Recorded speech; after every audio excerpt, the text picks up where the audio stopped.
नमस्कार मित्रांनो, घरोघरी मातीच्या चुली या मालिकेमध्ये आज आपण बघणार आहोत. जानकी, अवंतिका, सौमित्र, सारंग, इन्स्पेक्टर साहेब सगळे मिळून दवाखान्याचं सीसीटीव्ही फुटेज चेक करत असतात. 10 मिनिटाचं फुटेज हे डायरेक्ट डिलीट झालेलं असं दिसतच नाही, ब्लँक दिसत असतं. इन्स्पेक्टर साहेब चिडतात आणि त्या माणसाला विचारतात की हे 10 मिनिटाचं फुटेज कुठे गेलं. 10 मिनिटं लाईट वगैरे गेली असेल सर, त्यामुळे हे दिसत नाहीये, नाही तर क्लिअर आमचं सीसीटीव्ही चालू आहे. मिनिटातलं रेकॉर्डच झालेलं नाहीये. म्हणजे बरोबर नाना जेव्हा वारले किंवा नानांचं ऑक्सिजन जेव्हा बंद केला ते अजिबात त्याच्यामध्ये रेकॉर्ड झालेलं नसतं. हॉस्पिटलमध्ये कोण आलं आणि कोण गेलं हे अजिबात दिसत नसतं. इन्स्पेक्टर म्हणतात की लाईट गेली होती त्यामुळे तुम्हाला दिसत नाही, पण आम्ही कसा शोध लावायचा. आता काही पर्याय नसतो. तो माणूस म्हणतो सर मी काहीच करू शकत नाही. इन्स्पेक्टर म्हणतात सगळं सीसीटीव्ही फुटेज मला द्या, माझ्या पद्धतीने बघतो. मित्र म्हणतो पोस्टमॉर्टमचे रिपोर्ट असं सांगतायत की ऑक्सिजनचा पुरवठा कमी झाला आणि म्हणून नानांचा जीव गेला. पण आता ऑक्सिजनचा पुरवठा कमी कसा झाला हे शोधायला हवंय ना, किंवा कुणामुळे झाला. इन्स्पेक्टर साहेब लाईट गेले म्हणून ऑक्सिजन सपोर्ट बंद होत नाही. इन्स्पेक्टर म्हणतात बरोबर आहे सौमित्र तुमचं, ते शोधून काढायचे की कसा बंद झाला. पण ते का म्हणते जे काही झाले नानांच्या सोबत ते फक्त 10 मिनिटातच झालंय सगळं. इन्स्पेक्टर म्हणतात हो, तुमची शंका आता खरी ठरायला लागली, पण ते शोधून काढणार. सौमित्र म्हणतो हो, आपण शोधून काढणारच आहोत. आधी आपण नानांची बॉडी ताब्यात घेऊ, अंत्यसंस्कार वगैरे करू आणि मग पुढे काय ते बघूया. सौमित्र म्हणतो नानांचं असं अचानक जाणं सगळ्यांसाठीच धक्का होता आणि ऑलरेडी आपण त्यांच्या शरीरासोबत छेडछाणी केली आहे, चिरफाड केली, ती नको करायला होती आपण. मित्र म्हणतो आईला सांभाळून घेणं फार अवघड आहे, आता तिला कसं हे करायचं मला तेच कळत नाही. इन्स्पेक्टर म्हणतात वकील साहेब तुमच्या भावना मी समजून घेऊ शकतो, तुम्ही जाऊन विधी करून घ्या, उद्या येणार आणि मी सगळ्यांचे जबाब घेणार, सगळे मला तिथे हजर पाहिजे. मित्र म्हणतो वकील आहे मी एक, स्वतः मला कळतंय तुमच्या काही प्रोसिजर आहे ते फॉलो वगैरे करायला लागतात, सगळं काही ठीक आहे, तुम्ही म्हणाल आपण तसंच सगळं करूया. इन्स्पेक्टर साहेब निघून गेलेले असतात. सौमित्र अवंतिका आणि जानकीला म्हणतो घरी जा, आम्ही बॉडी घेऊन येतोच आहे. आता खूप वाईट अशी परिस्थिती झालेली असते. ऐश्वर्या सगळ्यांना काळजीपूर्वक लक्ष देत असते. आता ऐश्वर्याने सुमित्रासाठी लिंबू सरबत आणलेलं असतं, एवढं प्या जरा बरं वाटेल तुम्हाला. म्हणते तिला नको आहे, तुझं काय चाललंय ग, नको पिऊ देऊ की. ऐश्वर्या आता चिडतेने आजीला म्हणते नको म्हणजे काय, त्यांची अवस्था काय झाली रडून रडून कळतंय ना तुम्हाला, त्या स्टेबल राहाव्यात म्हणून त्यांना लिंबू पाणी देते मी, तुम्ही जरा शांत बसताल का आजी. आजी इतकी मध्ये मध्ये बोलत असते आणि उगाच वाद वाढवत असते. ऐश्वर्या म्हणते तुम्ही शांत बसता का जरा. ऋषिकेशला आता सारंगने फोन लावलेला असतो. त्या नानांची बॉडी घेऊन घरी येत असतात, त्यामुळे पुढची तयारी कर असं ऋषिकेशला सांगितलेलं असतं. ऋषिकेश म्हणतो आईसोबत थांब आणि काळजी घे, मी जरा आलोच. ऋषिकेश जरा बाहेर गेलेला असतो, त्याच्या मागे लगेच शरयू म्हणते अगं ऐश्वर्या माझं सुद्धा जरा डोकं दुखतंय, मी आलेच, जरा आईकडे बघ काय हवं नको ते. आई मी आहे बरं आतमध्ये. आता शरयू निघून गेलेली असते. आजी पटकन उठते आणि शरयूच्या जागेवर जाऊन बसते, म्हणजे सुमित्राच्या अगदी जवळ. आणि आता बोलायला लागते. बघ सुमित्रा मी जे बोलते ते आत्ता बोलण्यासारखं नाहीच आहे, तरी सुद्धा मी बोलतेय कारण गरज आहे. ऋषिकेश या घरातला मोठा मुलगा आहे, नानांचं कार्य करायला तो पुढे पुढे पुढे करणार, किंवा मला सगळं करू दे असं ऋषिकेश करणार बरं का सुमित्रा, लक्षात ठेव. आजी आता इथे सुद्धा कान भरत असते, गरळ ओकत असते, यांच्या घरामध्ये फूट पाडण्याचा प्रयत्न करत असते. तू स्पष्ट बजावून सांग, कार्य सौमित्र किंवा सारंगच करू शकतो, तू अजिबात हात लावायचा नाहीये. कशा अरे म्हणते आजी काय बोलताय, काय वेळ आहे तुमचं, तुम्हाला तरी कळतंय का. त्यांचा मोठा मुलगा या नात्याने सगळं सगळं कार्य ऋषिकेश दादाच करणार, तसा अधिकार आहे त्यांना. तुम्ही गेलात ना की सौमित्र किंवा सारंग करेल, नानांच्या बाबतीत काय करायचं काय नाही आम्ही बघू, तुम्ही नका शहाणपणा शिकवू. मरणाची वाट बघतीस का ऐश्वर्या, मला कळतंय का तुम्ही काय बोलताय आणि ही वेळ आहे का ही करायचं सगळं. सुमित्रा म्हणते शांत व्हा, रडतच तिथून निघून गेलेली असते, कारण ही म्हातारी काय ऐकायला तयार नसते, नेहमी भांडणं करत असते आणि काहीतरी कारस्थान कपटीपणा तिचं चाललेलं असतो. ती म्हणते ऐश्वर्या तुझ्यामुळे झालं. ऐश्वर्या म्हणते हो ना, सुरुवात तुम्ही केली ना गरळ ओकायला, म्हणून हे सगळं झालं, आईंना त्रास होतोय आणि ते आतमध्ये गेल्यात. ऐश्वर्या आता आजीला इतकी बोलत असते, तुम्हाला कुठे अधिकार दिला हो. ऐश्वर्या म्हणते गावावरून इथे कशाला आल्या हो, इथे नव्हतात ना तेच बरं होतं, सुखाने तरी जगत होतो आम्ही. आजी म्हणते तुला काय करायचंय, आमच्या घराची शांतता भंग होतीये ना, म्हणून तुम्हाला म्हटलं की इथे कशाला आला, काहीच कारण नाही इथे यायचं. मित्र आता नानांनी घेतलेली साडी घेऊन बसलेली असते, त्याच्यावरनं हात फिरवत असते, कारण तिला ती साडी नेसायची असते, नानांना दाखवायचं असतं. खूप तिने स्वप्न रंगवलेली असतात, पण आता काय ती साडी नेसलेली नसते आणि नानांना कौतुकाने साडी नेसून दाखवणार सुद्धा नसते की तुम्ही इतक्या प्रेमाने साडी घेतली बघा, मी अजून सुद्धा ती घालतीये. मित्रा रडत असते, तुम्ही काय माझ्यासोबत असणार होता, मग आजी अचानक कसे सोडून गेले, लग्नाचा वाढदिवस येणार होता, आपण वाढदिवस साजरा करणार होतो, हे काय ऐकते आणि हे काय झालंय हो. मित्र खूप रडते, तुम्ही जायला नको होतं, मला असं एकटीला नको होतं सोडायला. मित्र म्हणते आत्ताशी कुठं गेलेलं वैभव सुख सगळं परत मिळालं होतं, सुखाचे दिवस आले होते, तुम्ही हे सगळं भोगायचं उपभोगायचं म्हणून त्या आधीच निघून गेलात का? असं तुम्ही अर्ध्यावर डाव मोडून गेला. सुमित्रा रडत असते आणि प्रत्येक आठवण तिला येत असते. ती मी कशी सुखी राहणार, तुम्ही नाहीच म्हटल्यावर मी कशी सुखी राहू शकते. आणि सुमित्रा खूप रडत असते. ऐश्वर्या आणि आजी दारात उभी असतात. सुमित्रा रडत असते, ते बघत असतात. आजी म्हणते माझी सुमित्रा किती हताश झालीये, किती त्रास होतोय तिला. आजीशी एकही शब्द बोलत नाही आणि सुमित्राच्या जवळ परत गेलेली असते. तर म्हणते शांत व्हा, तुम्हीच जर असा धीर सोडला तर बाकीच्यांनी काय करायचंय. आई जरा धीराने घ्या, तो काही मगाशी वेडेपणा केला त्यासाठी खरंच सॉरी. आजी म्हणते सुमित्रा मला क्षमा कर, मी असं वागायला नको होतं. इकडे आता शरयू तिच्या रूम मध्ये असते आणि रडत असते. खूप चुकले नाना, मी खूप चुकले, मी असं वागायला नको होतं. मला जे हवं होतं ते मिळवण्यासाठी मी या थराला जाईल आणि अशी वागेल, खरंच मला कल्पना नव्हती. पण का कुठल्या नशेमध्ये मी वाहवत गेले आणि जे नको वागायला ते वागले. खरंच सॉरी नाना, मी असं वागायला नको होतं. मला स्वतःला सुद्धा वाटलं नव्हतं की मी या थराला जाऊन वागेल, तेही माझ्या वडिलांच्या बाबतीत. पस्तावा करत असते शरयू, खूप रडत असते. मी नको वागायला होतं, तुम्ही कायमचे सोडून गेलात नाना. पस्तावा येत असतो शरयूला, पण घटना घडून गेलेली असते. आता पश्चाताप करण्यात काही एक अर्थ नसतो. शरयू म्हणते मी फक्त सॉरी म्हणू शकते, बाकी काहीच करू शकत नाही. इतकी मोठी चूक केली आहे की मी काहीही करू शकत नाहीये. त्या हातात दुसरं काहीच नाहीये, मी एवढंच करू शकते, फक्त सॉरी म्हणू शकते. रडत असते, खूप रडत असते. सॉरी सारखं म्हणत असते, कारण तिला आता वाईट वाटत असते की ती जे वागली आहे ते खरंच चुकीचं होतं. जिथे कुठे असाल तिथून मला माफ करा, हात जोडून आता नानांची माफी मागत असते. सगळी घटना घडून गेलेली असते, हातातून वेळ गेलेली असते आणि आता कुठेही सॉरी म्हणत असते नानांना. ते केलेल्या कृत्याचा तिला पश्चाताप होत असतो आणि सॉरी ती असंच म्हणत असते. नानांचा विधी वगैरे झालेला असतो, लोक आलेली असतात घरी. तर शोकाकुल अशी परिस्थिती असते, सगळेच खूप दुःखात असतात. तिने सुद्धा जे काही केलंय त्याचा खूप तिला पश्चाताप होत असतो आणि ती सुद्धा आता खूप हताश आणि निराश झालेली असते. लोक आलेली असतात, ऋषिकेश, सौमित्र, सारंग यांना भेटायला. तेव्हा जानकी म्हणते कार्यावरून आल्यावर आंघोळीसाठी गेलेत, त्यांना सांगा आम्ही येऊन गेलो. जानकी म्हणते हो. कार्य वगैरे सगळं झालेलं असतं. आता आलेले असतात इन्स्पेक्टर साहेब लांबूनच सुमित्राताई असं म्हणतात. इन्स्पेक्टरला बघितल्यावर सगळेच घाबरलेले असतात. शरयू सगळ्यात जास्ती घाबरलेली असते. इतकी घाबरते की काय करू आणि काय नाही असं शरयूला म्हणतं.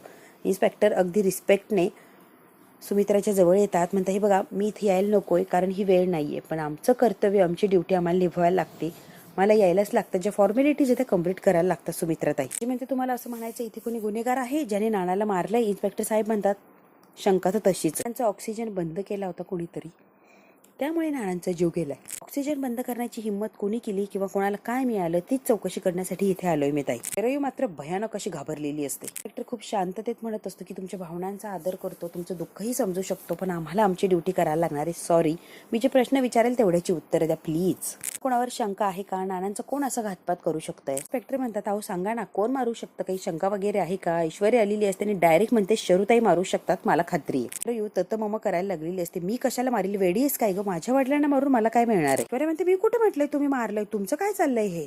मी फक्त शरयूताई असं नाव घेतलं ना, तुम्ही मारले असं काही बोललीच नाहीये. तुम्ही काय एवढं पॅनिक होताय? आवाज दिला तुम्हाला? ओ तुम्ही काय लगेच सुरू झालात? दुखत होतं ना म्हणून गोळी घेऊन आली, म्हणून म्हटलं की शरूताई तुम्ही काय एवढं काय तुमचं चाललंय? हवी ना शरूताई म्हणून गोळी घेऊन आली. शरू म्हणते पोलीस प्रश्न विचारताय, ही गोळी बिळीचं काय लावलंय? जरा शांत बस की ऐश्वर्या. माहित नव्हतं इन्स्पेक्टर साहेब प्रश्न वगैरे विचारताय. सॉरी बरं शरूताई, सॉरी. तुम्ही गोळी घ्या ना, गोळी घ्या.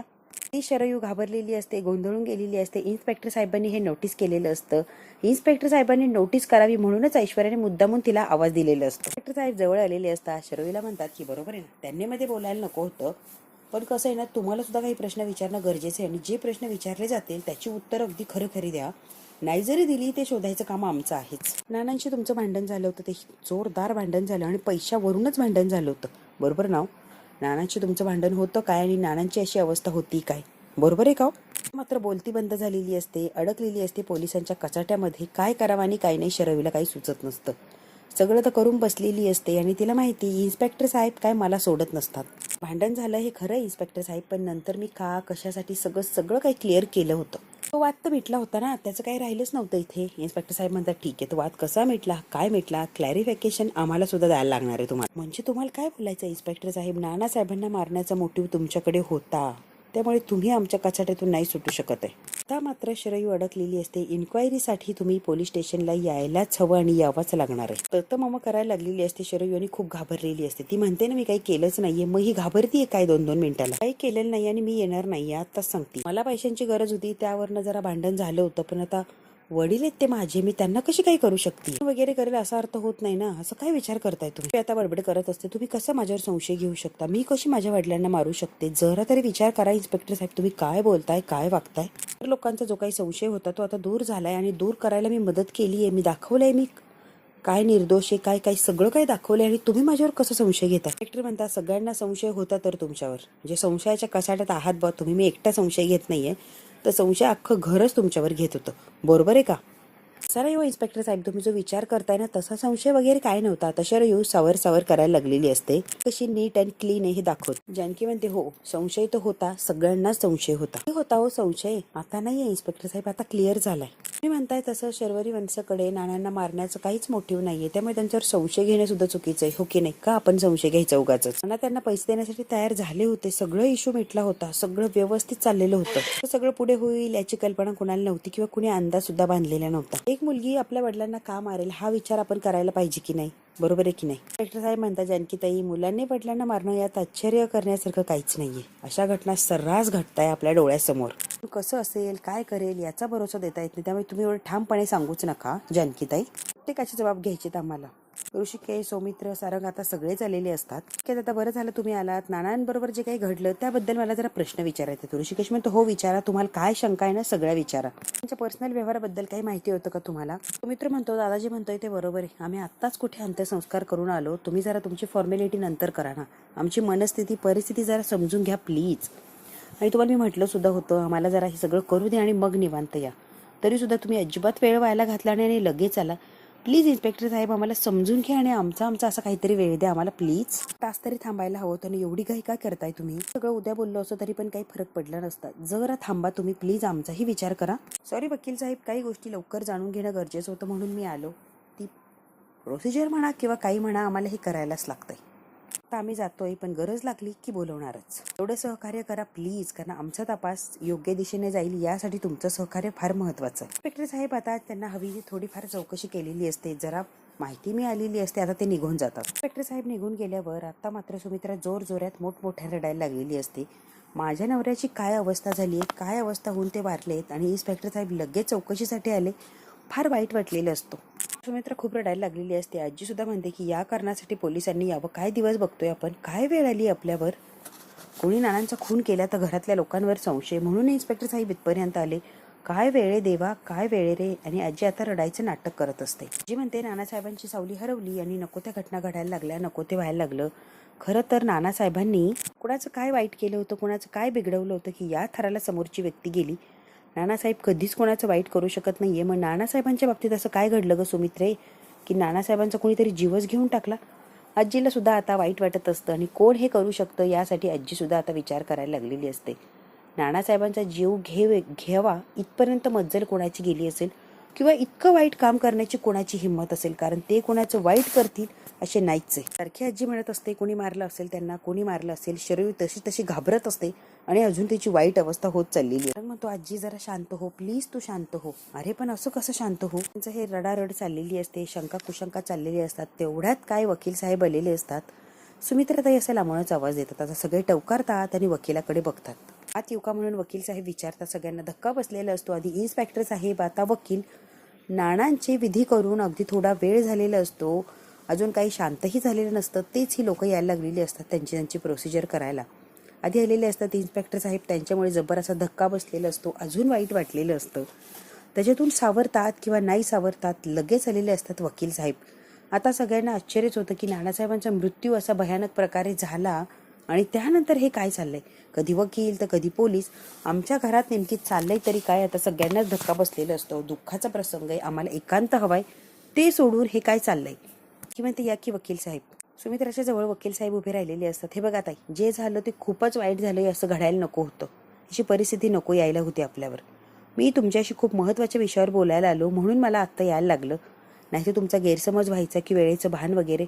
पण वेळच अशी आहे किंवा परिस्थितीच अशी आहे की मला इथपर्यंत यायला लागलं. त्यामुळे सॉरी मी इथपर्यंत आलो, कारण माझी मजबुरी आहे. जी तुम्हाला महत्त्वाची गोष्ट सांगायची आहे सगळ्यांनी शांतपणे आणि डोकं शांत ठेवून व्यवस्थित ऐका. वेळ घालवत नाही आणि थेट मुद्द्यावरच येतोय मी. साहेब हॉस्पिटलमध्ये असताना हॉस्पिटलमध्ये मला तातडीने बोलवलं होतं आणि तिथे त्यांनी त्यांचं नवीन मृत्यूपत्र तयार केलं होतं की म्हणते हो. नाना जेव्हा हॉस्पिटलमध्ये शुद्धीत आले होते तेव्हा त्यांनी खेडेकर वकिलांना बोलावून घ्यायला लावलं.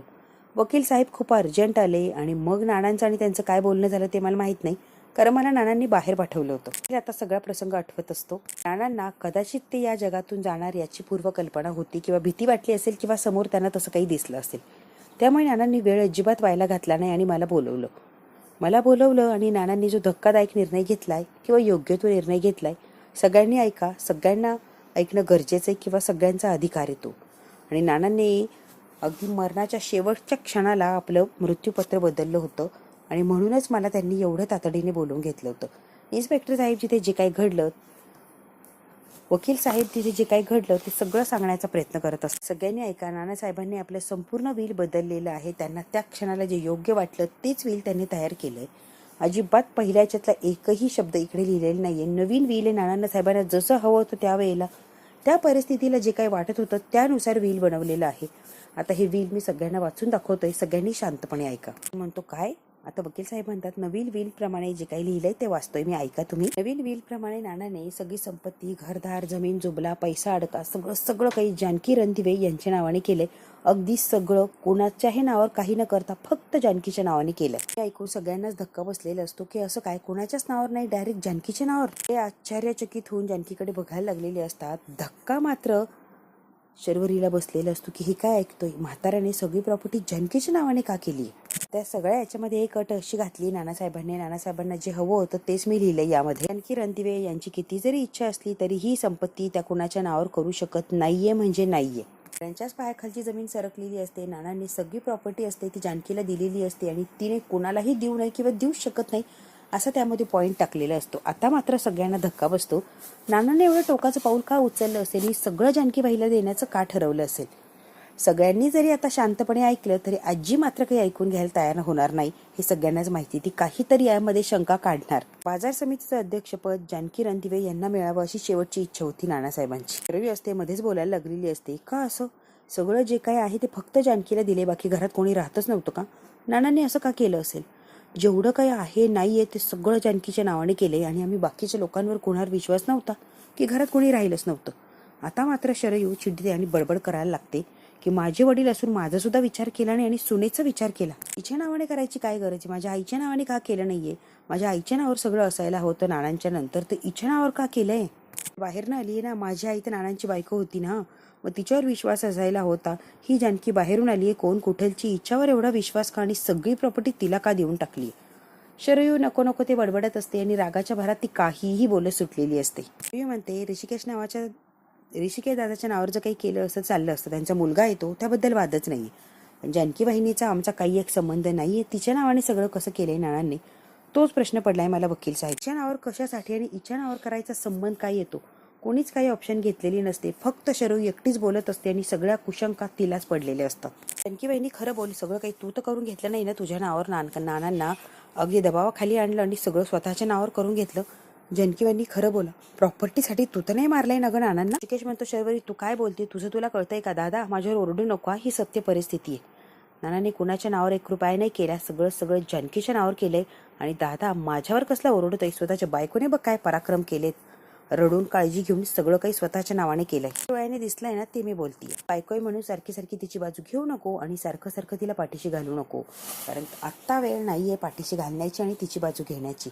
जे समोर दिसतंय ना त्यावरनं काहीतरी वेगळंच घडणार आहे. तर काहीही बोलत नसते, जो तमाशा चाललाय तो फक्त बघत असते. त्यांना कसं कळलं रे त्यांच्या जीवाला धोका आहे? कसं लगेच त्यांनी ताबडतोब मृत्यूपत्र बदललं, तेही दवाखान्यात असतानाच. आणि मृत्यूपत्र बदललं आणि लगेच नानांचा जीव गेला. हे सगळं विचित्र वाटत नाहीये तुला? काहीतरी ठरवल्यासारखं, ठरवून केल्यासारखं? मित्र म्हणतो मलाही तेच कळत नाही. मी आणि अवंतिका असताना सगळं जानकी बहिणीच्या नावाने का केले मला कळतच नाहीये. नानांचा विचार काय आणि कसा होता नक्की? मी आणि अवंतिका वकील घरात होतो ना, मग दुसऱ्या वकिलांना का बोलवलं नानाने मला काही कळत नाहीये किंवा माझ्या लक्षातच येत नाही. सगळे जानकीकडे शंका घ्यायला लागलेली असतात की हे जानकीने तर घडवून आणलं नसेल. जानकी बहिणी उत्तर दे, मी असताना या वकिलांना बाहेरून का बोलवण्यात आलं? मी होतो की, मी सुद्धा मृत्यूपत्र बनवलंच असतं की, मग या वकिलांना बाहेरून आणाने का बोलवलंय? जानकी बहिणी मला उत्तर हवंय आणि मला आत्ताच्या आत्ता उत्तर दे. जानकी म्हणते भाऊजी मी काय उत्तर देऊ, आणि मी सुद्धा हे पहिल्यांदाच ऐकते, मला नाही माहीत नानांनी तुम्हाला का बोलवलं नाही, अवंतिकाला का बोलवलं नाही आणि यांना का बोलवलं, खरंच मला काही माहीत नाही. नानांनी या वकिलांचं नाव घेतलं, यांना अर्जंट बोलवलं आणि मी सुद्धा वेळ व्हायला घातला नाही आणि डायरेक्ट बोलवलं. मला काहीच माहित नाही नानांनी यांनाच का बोलवलंय भाऊजी. वकिलांना आतमध्ये बोलवलं. वकील जेव्हा नानांच्या जवळ गेले तेव्हा नानांनी मला सांगितलं की तू बाहेर जा. रूममध्ये फक्त नाना आणि वकीलच होते. मी सुद्धा रूमच्या बाहेर उभी होते. त्यांच्यात काय बोलणं झालं, त्यांनी काय केलं, खरंच मला काही माहीत नाहीये. आणि विश्वास ठेवा, या सगळ्यात माझा काही एक हात नाहीये. नानाने जसं काही सांगितलं तसंच मी वागत गेले. तुम्हाला का बोलू नको हे मला माहीत नाहीये. आणखी म्हणते विश्वास ठेवा, या बाबतीत मला काहीच कल्पना नाहीये आणि खरं तर माझा काही दोष सुद्धा नाहीये. मला काही माहितीच नाहीये, तर मी तुम्हाला काय सांगणार. मित्र आता लगेच चिडलेली असते आणि पळतच सुटते आणि म्हणते खोटं बोलू नको जानकी. आणि जानकीवर धावून गेलेली असं तिच्या कानाखाली मारायला. असाही विचार करत नाही आणि डायरेक्ट तिच्या कानाखाली मारायला लागते. तो अगं आई तुझं काय चाललंय, जानकीला का मारते आणि का बोलते तिच्याशी. ऋषिकेश वकील साहेबांना हात जोडतो आणि या असं सांगतो. वकील साहेब जे मृत्यूपत्र बनवलेलं असतो तो आता अवंतिकाच्या हातात देतो आणि तिथून निघून गेलेलं असतं. म्हणते जानकी तू असं का केलंस, तूच मारलाय का नानांना सगळ्या प्रॉपर्टीसाठी, तू केली की सगळी नाटकं. तर आता काहीही बोलत सुटलेली असते. नको ते आरोप करत असते. मला खरं सांग, हे तूच केलंय मुद्दामून आणि तूच नानांना मारलंय ना. नाना शेवटचं काय बोलले होते मला सांग. शेवट जे बोलतो ते खूप महत्वाचं असतं. टाकल्याने यांच्यावर सगळी प्रॉपर्टी तुझ्या नावाने कर म्हणून जानकी खरं बोला. आणि जे काही केलंय ना आजपर्यंत ते सगळं मला सांगितलं आणि ही गोष्ट मला का सांगितली ना. आताच्या मनाने नाना हे करूच शकत नाही. मुलगी मानत होते आणि त्यांच्याबरोबर असा विश्वासघात केला का जानकी. सुद्धा नानांना वडीलच मानलंय. आई वडील होते ते गेले, मलाही दुःख झालंय. त्यांनी हे का कसं केलं हे मला माहित नाहीये. आणि त्याचा विषय घेऊ नका, मी खरंच काही केलेलं नाही. आई प्लीज तुझ्यासमोर हात जोडते, प्लीज असा विचार करू नका. आई यातलं काहीच माहित नाहीये मला. त्यांनी रूमच्या बाहेर काढून दिलं होतं. आई विश्वास ठेवा. रूम मध्ये नानांचं आणि वकिलांचं काय बोलणं झालं खरंच माहित नाही किंवा काही संबंधच नाहीये. का बनवलं एवढ्या तातडीने हे सुद्धा मला सांगता येणार नाही. शरयू परत बोलायला लागलेली असे, जानकी ही नाटकं बंद कर, सगळं तूच केलंय. तुला काही माहित नव्हतं, बाकीची मंडळी नव्हती का, कुणाच्या नावाने करता येत नव्हतं का, तुझ्याच नावाने का केलंय. हे माणसं आपल्या कामात होती. तूच बरोबर डॉक्टरांकडे गेली, तूच वकिलांकडे गेली. नानांचा शेवटही तूच कस काय केला. घरात मुलं सुद्धा आहे की, सगळ्याला तूच कशी होती ग. सख्खी मुलं घरात असताना तुला परक्या मुलीला कसं त्यांनी जवळ केलं. भाग इथेच संपतो. पुढच्या भागात काय होतं थोडक्यात बघूया. जानकी रडत असते आणि ऋषिकेशला म्हणते असंच वाटतंय का प्रॉपर्टीसाठी मी नानांना मारलंय. जानकी विश्वास आहे तुझ्यावर, तू असं करूच शकत नाही. ते माझा सुद्धा विश्वास आहे जानकी तुझ्यावर. माझा जानकी बहिणीवर विश्वास आहे, पण शरुताईने जे प्रश्न विचारले तेव्हा माझ्या मनाला सुद्धा प्रश्न पडलाय. आता बहिणी सगळं फक्त तुझ्याच नावावर का केलं, बाकी कोणाच्याच नावावर काही करावं का नाही वाटतं. प्रश्न विचारून भंडावून सोडलेलं असतं आणि तिला आता कठड्यात उभं केलेलं असतं की हे सगळं कसं झालं आणि काय झालं. आणि फक्त जानकीच्या नावानेच नानाने सगळं कसं बनवलं, बाकी कुणीच राहिलं नव्हतं का.